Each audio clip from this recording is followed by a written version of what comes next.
पाकिस्तान एक बार फिर आईएमएफ से $3 बिलियन का कर्जा लेने में कामयाब हो चुका है।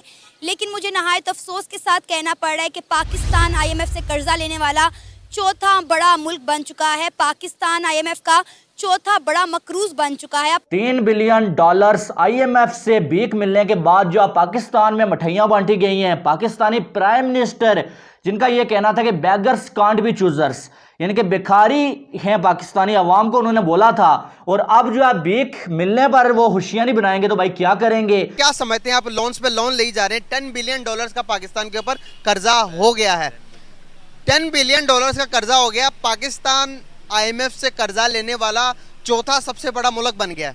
पाकिस्तान चौथे नंबर पे आ गया। माशाल्लाह, तो पाकिस्तानियों को मुबारक हो कि कर्जा मांगने में हम चौथे नंबर पे आ गए हैं। अब हम ऑफिशियली अगर भिखारी कंट्री सर्च करें गूगल पे तो पाकिस्तान ही आएगा, मुझे यही लगता है। और आईएमएफ ने पाकिस्तान को $3 बिलियन जो दिए हैं, इनके बदले आईएमएफ ने पाकिस्तान से कौन कौन सी शराइत जो मनवाई है ये भी आपको नहीं मालूम होगा। कहा जा रहा है कि अब पाकिस्तान और पाकिस्तान के असासे बिकना शुरू हो जाएंगे क्योंकि आईएमएफ ने बड़ी ही सख्त शराइत पर पाकिस्तान को ये कर्जा दिया है। आसान अल्फाज में महंगाई जो है वो मजीद बढ़ेगी और हुकूमत 9 माह का रिलीफ हासिल करने पर खुशी तो ऑब्वियसली मना रही है, लेकिन ये याद रखें कि इसकी कीमत अदा करनी पड़ेगी। और इसका जो मलबा है वो गिरेगा किस पे? पाकिस्तानी अवाम पे। ये पैसे ये सब कुछ कौन देगा? ये टैक्स बढ़ाया जाएगा पाकिस्तानी अवाम का। ये सारे ये $3 बिलियन खाएंगे ये लोग, और टैक्स जो पाकिस्तानी अवाम का बढ़ाया जाएगा। अगर आप पड़ोसियों को देखो, हमारे पड़ोसी दुनिया की चौथी बड़ी इकोनॉमी बनने जा रही है। 5वीं बड़ी इकोनॉमी है, चौथी बनने जा रही है। क्या समझते हैं आप?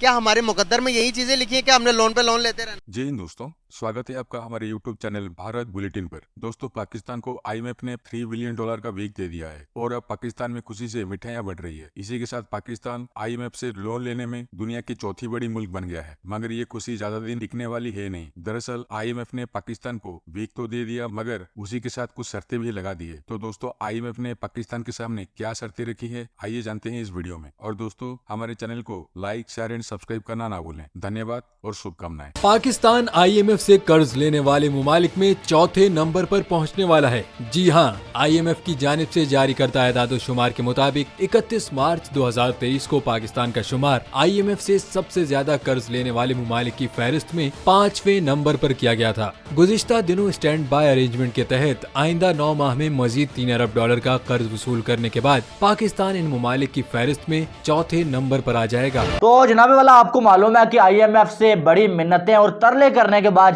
$3 बिलियन जो है पाकिस्तान को भीख मिली है। भीख इसको मैं बार बार इसलिए कह रहा हूं क्योंकि हमारे प्राइम मिनिस्टर ने ये बोला था कि भाई भिखारी है पाकिस्तानी अवाम को भिखारी बोला था। तो इसका मतलब यही है कि जब आपको जो है वो डोनेशन मिलता है तो वो भीख ही होती है। तो आपको $3 बिलियन मिले, और ये अजीब ही सोच है कि भीख मिलने पर जो मिठाइयां बांटी जा रही हैं, भीख मिलने पर जो है वो क्या बोलूं मैं यार, लुडियां मारी जा रही हैं। अब अगर देखा जाए तो 4 ममालिक, जिनमें जो है वो अर्जेंटीना जो है पहले नंबर पे आता है। और अर्जेंटीना की बात करें तो द कंट्री ऑफ बेगर्स इसको कहा जाता है। क्यों कहा जाता है? क्योंकि इनके पास बिल्कुल ही कुछ नहीं है और इनमें भी भिखारियों की जो तादाद है वो बढ़ती जा रही है। अब अगर देखा जाए तो अर्जेंटीना की बात करें तो $46 बिलियन जो है वो आईएमएफ से इसने लिए हुए हैं। $46 बिलियन, और शायद ये बढ़ता ही जाएगा, ये कभी कम नहीं होगा। ठीक है। उसके बाद जो है नंबर 2 पे अगर देखा जाए इजिप्ट आता है, जिन्होंने जो है $18 बिलियन जो है वो लिए हुए हैं आईएमएफ से। और नंबर 3 पे यूक्रेन आता है, $12 बिलियन जो है यूक्रेन ने आईएमएफ से लिए हुए हैं। और नंबर 4 पे पाकिस्तान आता है। पाकिस्तान का जो कर्जा था इससे पहले जो है $7 बिलियन था, लेकिन जो $3 बिलियन जो है इन्होंने लिए हैं आईएमएफ से, अभी जो मंजूर हुए हैं, इसके बाद पाकिस्तान का जो कर्जा है भाई वो अब बन गया भाई साहब $10 बिलियन। क्या लगता है कि आईएमएफ जो है फ्री में कर्जा देता है? आईएमएफ पहले अपनी शराइत मनवाता है। अब कौन कौन सी शराइत जो है आईएमएफ ने पाकिस्तान से मनवाई है आपको बता देते हैं। तो सबसे पहले जो इलेक्ट्रिसिटी के बिल हैं, वहां जो पाकिस्तानी अवाम को सब्सिडी देते हैं भाई, वो बंद की जाएगी। अब यानी कि पाकिस्तानी अवाम के जो बिल हैं वो बहुत ज्यादा इलेक्ट्रिसिटी के बिल आएंगे और इसका सारा का सारा बर्डन जो है वो मिडिल क्लास जो है वो लोगों पे पड़ेगा। और इसका अगर देखा जाए तो बहुत बड़ा नुकसान जो है पाकिस्तान को होने जा रहा है। उसके बाद नंबर 2 पे जो उन्होंने अपनी शर्त मनाई है ना पाकिस्तान से, वो बहुत बड़ी थी। वो ये थी कि आपकी जो भी ज़मीन है, जो भी एयरपोर्ट है आपके, और जो भी बंदरगाहें आपकी हैं, या जो कुछ भी है, वो आप जो बेच दें या फिर जो उसको गिरवी रख लें, ठीक है। और अब गिरवी रख लें का मतलब क्या है? आपको पता है पाकिस्तान का इस्लामाबाद एयरपोर्ट जो है वो भी जो है वो आप गिरवी रखा जाएगा। अब आप सोच रहे होंगे ये कैसे होगा? ये ऐसे होगा कि किसी और कंट्री को, यानी कि चीन एन मुमकिन है ये ले ले, और चीन के पास जो है वो एयरपोर्ट को गिरवी रखा जाएगा, और 20 साल के लिए, 30 साल के लिए, 50 साल के लिए भी हो सकता है। और फिर चीन जो है वो सालाना जो है वो पाकिस्तान को पैसे देगा, और वहां से पाकिस्तान अपना जो कर्ज है वो चुका पाएगा। तो अब यानी कि ये एक एयरपोर्ट नहीं है, यानी कि आप पाकिस्तान को गिरवी रखेंगे, पाकिस्तान को किसी के हवाले करेंगे। और ऐसा भी हो सकता है कि बाकी भी बहुत सारे ऐसे जो मामलात हैं जिनको जो है वो आप जो है गिरवी रख लें, और फिर हाईवे हो गई, एयरपोर्ट हो गया आपके, ज़मीनें आपकी होंगी, बाकी जो है वो बहुत सारी एटमी असासे आपके हो गए, उनको जो है आप गिरवी रख लेंगे, तो आपके पास बचेगा क्या? तो यानी कि आईएमएफ ने एक लोन तो आपको दे दिया 3 बिलियन का, और आईएमएफ इतने आसानी से नहीं देता है। जब आपको कोई और कंट्री जो है वो लोन नहीं देता है, उसके बाद जो है वो आईएमएफ आपको देता है, लेकिन वो अपनी बहुत सारी शराइत जो आपसे मनाते हैं। अगर ये मुआहिदा ना होता तो बहुत सारे कड़वे घूंट लिटरली हमारा इंतजार कर रहे थे, लेकिन चलिए हम शुक्र अदा कर रहे हैं कि ये मुआहिदा हो गया। हम शुक्र कर वैसे रहे तो यू नो कर रहे हैं? हम यूं कर रहे हैं क्योंकि हमारे मुल्क को डिफॉल्ट का खतरा मौजूद था। thank you, और वैसे तो ये कोई बहुत खुशी की शादियाने बजाने की बात नहीं होती कि एक मुल्क की इतनी बुरी हालत है और इतने पतले हैं उसके हालात के IMF के कर्जे पे वो रिलाई कर रहा है और उसको मिल जाने के ऊपर जश्न मना रहा है। मतलब ये हालत आ चुकी है, इमेजिन कीजिए ये हालत क्या, ये लेवल आ गया है। सो ये लेवल आ गया है। लेकिन IMF तो बेसिकली दवा भी नहीं है, वेंटिलेटर है। और जब आपकी हुकूमत, जब आपकी मईशत वेंटिलेटर पर रहेगी तो आवाम को तो कोई रिलीफ नहीं मिल सकता। IMF आपको यही कड़वी गोली देता है कि आपने फिस्कल डिसिप्लिन लेकर आना है, यानी कि आपकी अखराजात आमदन से कम होंगे। जब ये कहेगा IMF तो इसका मतलब ये कि आपने टैक्सेस भी बढ़ाने हैं, आपने रिलीफ कम से कम देना होगा, यानी कि सब्सिडीज कम से कम देनी होंगी।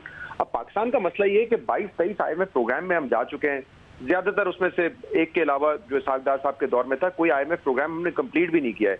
लेकिन उससे वर्स्ट जो चीज है वो ये है कि हमने IMF के प्रोग्राम के बाद कभी भी वो इस्लाहात नहीं की जिसकी जरूरत है। और जब तक वो इस्लाहात नहीं होंगी, कभी भी ना मुल्क तरक्की करेगा, ना मईशत तरक्की करेगी, ना आवाम को रिलीफ मिलेगा। अब कल ही हमने दोबारा इस पर पूरा एक सेगमेंट किया कि इंडिया 1991 में एक मरतबा IMF के पास गया था, लेकिन उसके बाद उन्होंने वो तमाम इस्लाहात की जो कि उनकी मईशत के लिए जरूरी थी। और हमारी तो वैसे ही एक लिबरल इकोनॉमी है, 1990 में हो गई थी लिबरल इकोनॉमी नवाज शरीफ साहब के दौर में, लेकिन उसके बाद हमने उसको कंटिन्यू नहीं किया। और इंडिया तो एक बिल्कुल सोशलिस्ट इकोनॉमी था, उन्होंने तो 180 डिग्री का टर्न लिया। इंडिया में उस वक्त जो हुकूमत थी नरसिम्हा राव की, और उस वक्त जो उनके वजीर खजाना थे मनमोहन सिंह, उनकी हार्डली मेजॉरिटी थी, उनकी भी मखलूत हुकूमत थी। वोट ऑफ नो कॉन्फिडेंस उनकी हुकूमत के खिलाफ भी आया था, लेकिन उनकी पॉलिटिकल विल थी कि हमने अब इंडिया को ट्रैक पर लेकर आना है, ओपन करना है इकोनॉमी को, प्राइवेटाइजेशन की तरफ जाना है, और उन्होंने वो करके दिखाया और उस पॉलिसी पे वो स्टिक रहे। हम क्या करते हैं कि एक प्राइवेटाइजेशन आप करने जाते हैं, शोर मचता है, पॉलिटिकल विल आपकी वहीं पे खत्म हो जाती है और आप बैकफुट पे चले जाते हैं। पाकिस्तान एक बार फिर IMF से $3 बिलियन का कर्जा लेने में कामयाब हो चुका है। क्या कहेंगे, कितनी खुशाइन बात है ये? नहीं, ये तो हमारे लिए नहायत अफसोस की बात है, जो हम इतने कर्जे के लिहाज से भी हम टॉप 5 के अंदर आ चुके हैं। तो हमें ये कर्जा ज़ाहिर है हम जब उतारेंगे तो ये ज़ाहिर है हमारे आवाम के थ्रू ही उतरेगा। हर एक चीज़ पे टैक्स लगाया हुआ है इन्होंने। फॉर एग्जांपल बिजली पे है, अभी इन्होंने रिसेंटली 1 रुपये पे 45 पैसे या 75 पैसे इन्होंने यूनिट फिर महंगा कर दिया है। तो ये सारा बोझ बेचारी आवाम पे ही उतर रहा है। हर एक चीज़ पे टैक्स लगाया हुआ है इन्होंने, बिजली पे लगाया हुआ है, गैस पे लगाया हुआ है, और भी बहुत सी चीज़ें हैं ख़रीदारी की, उनके प्रोडक्ट्स पे, इंपोर्ट एक्सपोर्ट के सामानों पे भी मतलब इन्होंने ना टैक्स लगाया हुआ है। मतलब कोई चीज़ अगर 100 रुपये की है तो वो हमें पड़ रही है 150 की पड़ रही है। तो हर एक चीज़ पे हमें टैक्स लगाया हुआ है, आवाम टैक्स दे भी रही है, बिल भी पे कर रही है, सब कुछ कर रही है, फिर भी ये हमें समझ नहीं आ रहा वो पैसा जा किधर रहा है, फिर भी हम इतने मकरूस क्यों हैं। हालांकि हमारी 22-23 करोड़ आवाम है, तो हमें समझ नहीं आ रहा वो पैसा जा रहा किधर है। ये सिलसिला कब तक चलता रहेगा? कब तक हम कर्जे मांग मांग के अपने मुल्क को चलाते रहेंगे? ये सिलसिला कभी तो ख़त्म होगा ना। कब हम अपने मुल्क को अपने पैरों पे खुद खड़े करेंगे? इंडिया हमारा हमसायक मुल्क, मैंने कभी नहीं सुना कि वो IMF के पास कर्जे के लिए गया हो, बल्कि जब किसी कंट्री पर बुरा वक्त आता है तो इंडिया उसकी बढ़ चढ़कर हर तरह से माली इमदाद भी करता है, उनको फंड्स भी देता है। लेकिन अगर हम अपनी बात करें तो हमारा तो मुल्क, मेरा ख्याल है, चल ही ये इसके ऊपर है, कर्ज़ों के ऊपर रहा है, हम माली इमदाद पर चल रहा है। तो कब तक हम अपने मुल्क को इसी तरह चलाते रहेंगे? जब तक हमारा ये हाल है, हम खुद बेईमान है, सीधी बात है, अवाम ही बेईमान है, तो हमें हुक्मरान भी ऐसे ही मिलेंगे, ये हकीकत है। तो ये दौर तो फिर ऐसे चलता रहेगा सदियों तक, हम कर्जे मांगते जाएंगे, फिर थोड़ा सेट हो जाएंगे, फिर कर्जे मांगेंगे। ये एक किस्म की साइकिल है हमारे मुल्क में चलती जाएगी जब तक हम खुद अवाम सेट नहीं हो देते। हम अवाम वोट तो दे देते हैं, बाद में फिर उनको हुकूमत को ही गालियाँ देते हैं। बेईमानी हम खुद कर रहे हैं, हुकूमत का कोई कसूर नहीं है इतना जितना हम अवाम का है। असल में सारा कसूर जो जाता है ना, वो हमारे अवाम को जाता है।